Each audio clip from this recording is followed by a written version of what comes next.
Hoje é o seguinte: supostos equívocos de Allan Kardec.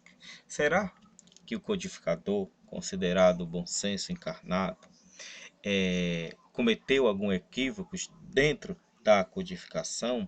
Logo ele, que criou um método, né, para absorver, digamos assim, apenas a verdade dos espíritos, né? Ele criou o método que é o controle universal dos ensinos dos espíritos. E nesse método ele diz que a única maneira de publicar e levar em consideração as mensagens dos espíritos é se essas mesmas mensagens, essa mesma mensagem tenha concordâncias com outros tantos. Isso nós vimos no quadro da semana passada, né? Quando a gente tratou da CUE, o método do controle universal dos ensinos dos espíritos. Então, hoje nós vamos ver um pouco também sobre isso.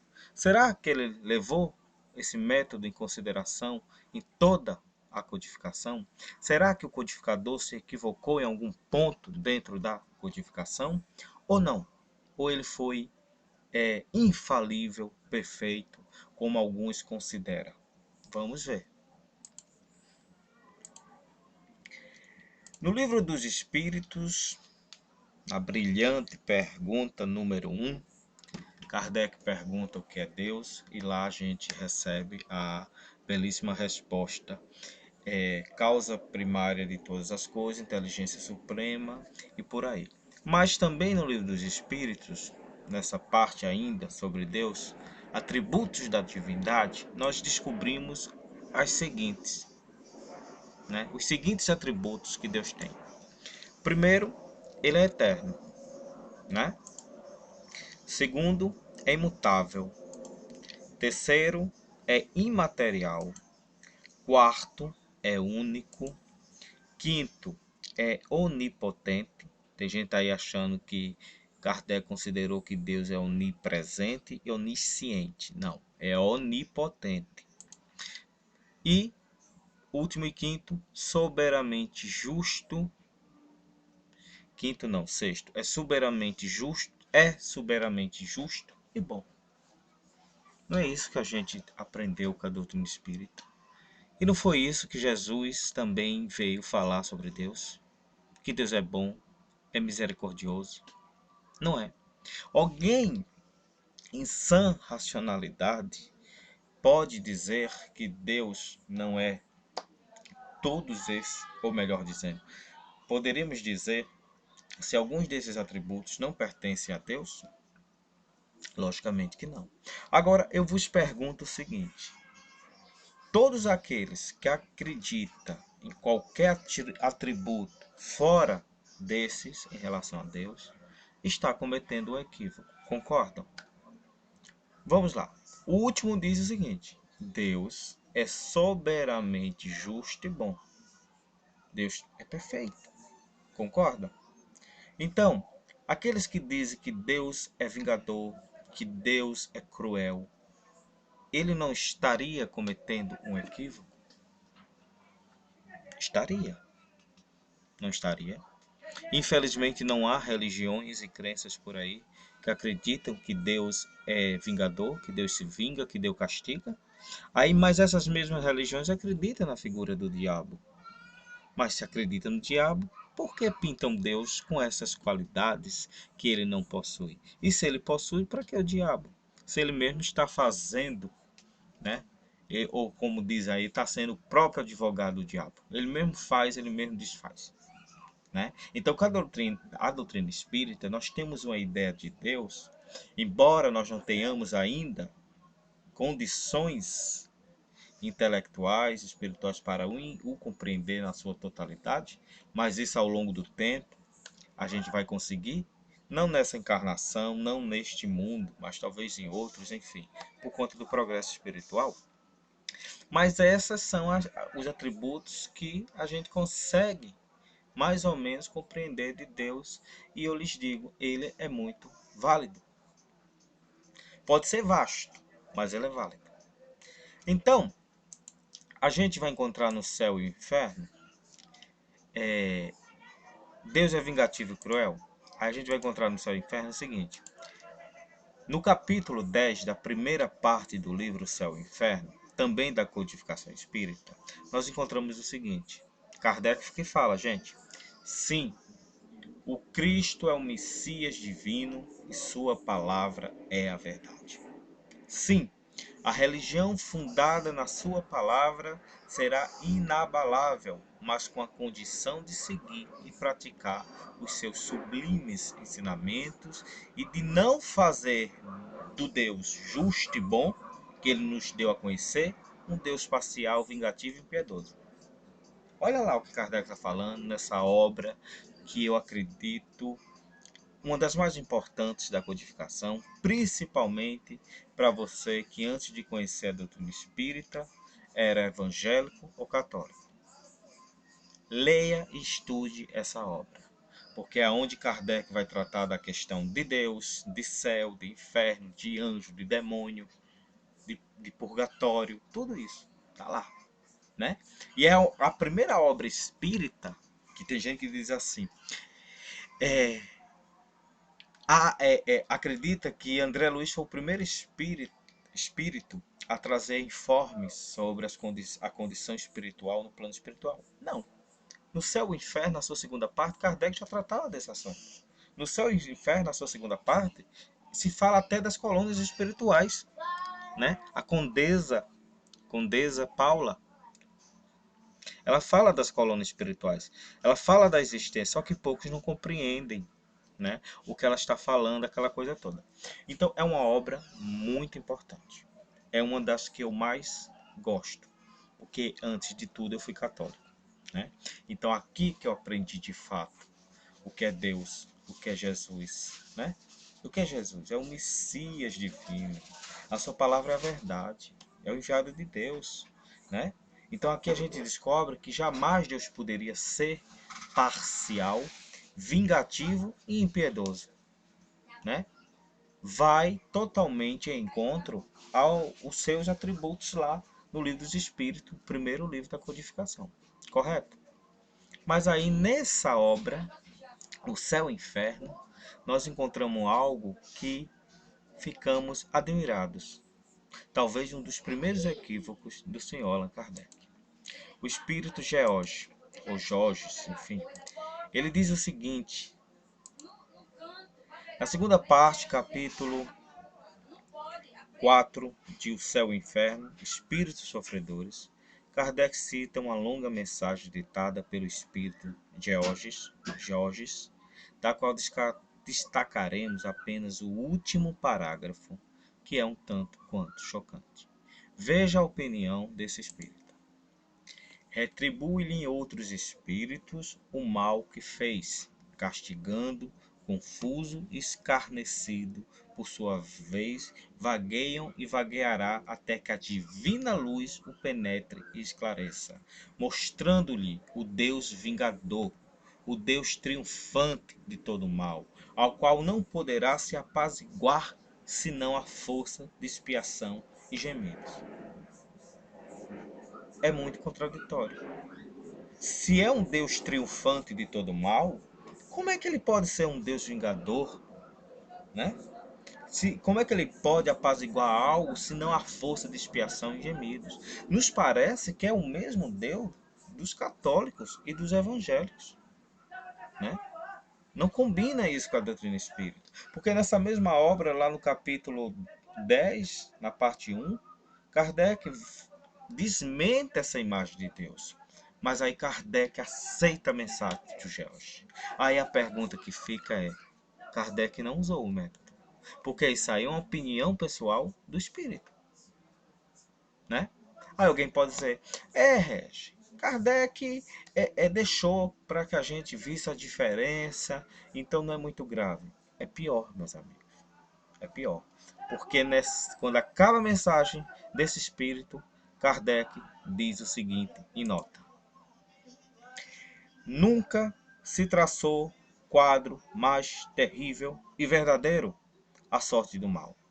Será ainda necessária a fantasmagoria das chamas e das torturas físicas? Kardec concorda com o que o Espírito falou. E ele diz que é verdadeiro. É terrível, mas é verdadeiro. E não é. Mesmo se aqui eles estiverem tratando de uma analogia, o codificador se equivocou quando não deixou claro se tratar de uma analogia, de uma figura de linguagem. Né? Deu a coisa, a visão e a opinião do espírito como verdadeiro. Ainda diz mais. Para que as chamas das torturas físicas? Né? Apoiando a questão. Claro, aqui dizem que não existe essas chamas eternas, esse sofrimento, tortura física, mas que o espírito é castigado. Né? E que Deus, que é a divina luz, vai penetrar ele, mas para esclarecer vai usar de força. Ainda tem aqui o título de Vingador. Aí é um equívoco do senhor Allan Kardec que, infelizmente, aconteceu e ocorreu. Mas aí não para por aí não. O espírito Lázaro, no Evangelho segundo o Espiritismo, quando vai tratar das bem-aventurados mansos e pacíficos, né, com a mensagem chamada obediência e resignação, ele usa nessa mensagem alguns termos e faz algumas analogias que são incoerentes. E eu vou lhes dizer o seguinte, eu encontrei essa mensagem, eu descobri essa mensagem de uma maneira um tanto quanto comprometedora. Eu havia sido convidado por um grupo de amigos para ir fazer um evangelho no lar, na casa de uma pessoa, do qual o esposo ele era ateu. Ele criticava tudo e todos. E na hora do evangelho no lar, que a gente abre o livro, o evangelho, aleatoriamente, me cai essa mensagem. E na hora eu tomei um choque quando eu fui lendo. Eu disse, deve ser uma obsessão.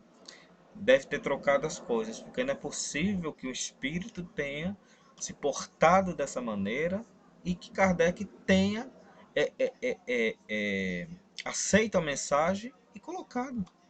Porque na mensagem ele usa o seguinte: o poltrão não pode ser resignado, assim como orgulhoso e egoísta não podem ser obedientes. Poltrão é o que, gente? Não é um cavalo? É. Infeliz do espírito preguiçoso, daquele que fecha o seu entendimento. Infeliz porque nós, que somos os guias da humanidade, em marcha, o chicotearemos e forçaremos a sua vontade rebelde com o duplo esforço do freio e da espora. Gente, eu tô falando com vocês, eu tô com a mão no queixo. Literalmente aqui. Eu ainda fico com a mão no queixo. Eu fico bobo com essa mensagem. Que guias da humanidade são esses que não respeitam o livre-arbítrio dos seres humanos? Que história é essa de forçar a vontade rebelde dos outros? Né? Que termos são esses? Foi infeliz. E esse é um segundo equívoco do senhor Allan Kardec. Olha, eu não sou um grande pesquisador da codificação. Eu ainda tenho muito ainda para chegar a isso, se for da minha vontade, mas lhe digo que não é. Existem mais equívocos, mas eu só quis trazer esses dois, para que chegamos aqui a um consenso, para que aqui seja esclarecido duas coisas,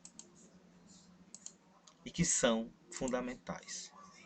Hoje, muitas pessoas têm e fazem do Senhor Allan Kardec um Deus, ou um mito, ou um ser beirando a perfeição, só ficando abaixo de Jesus.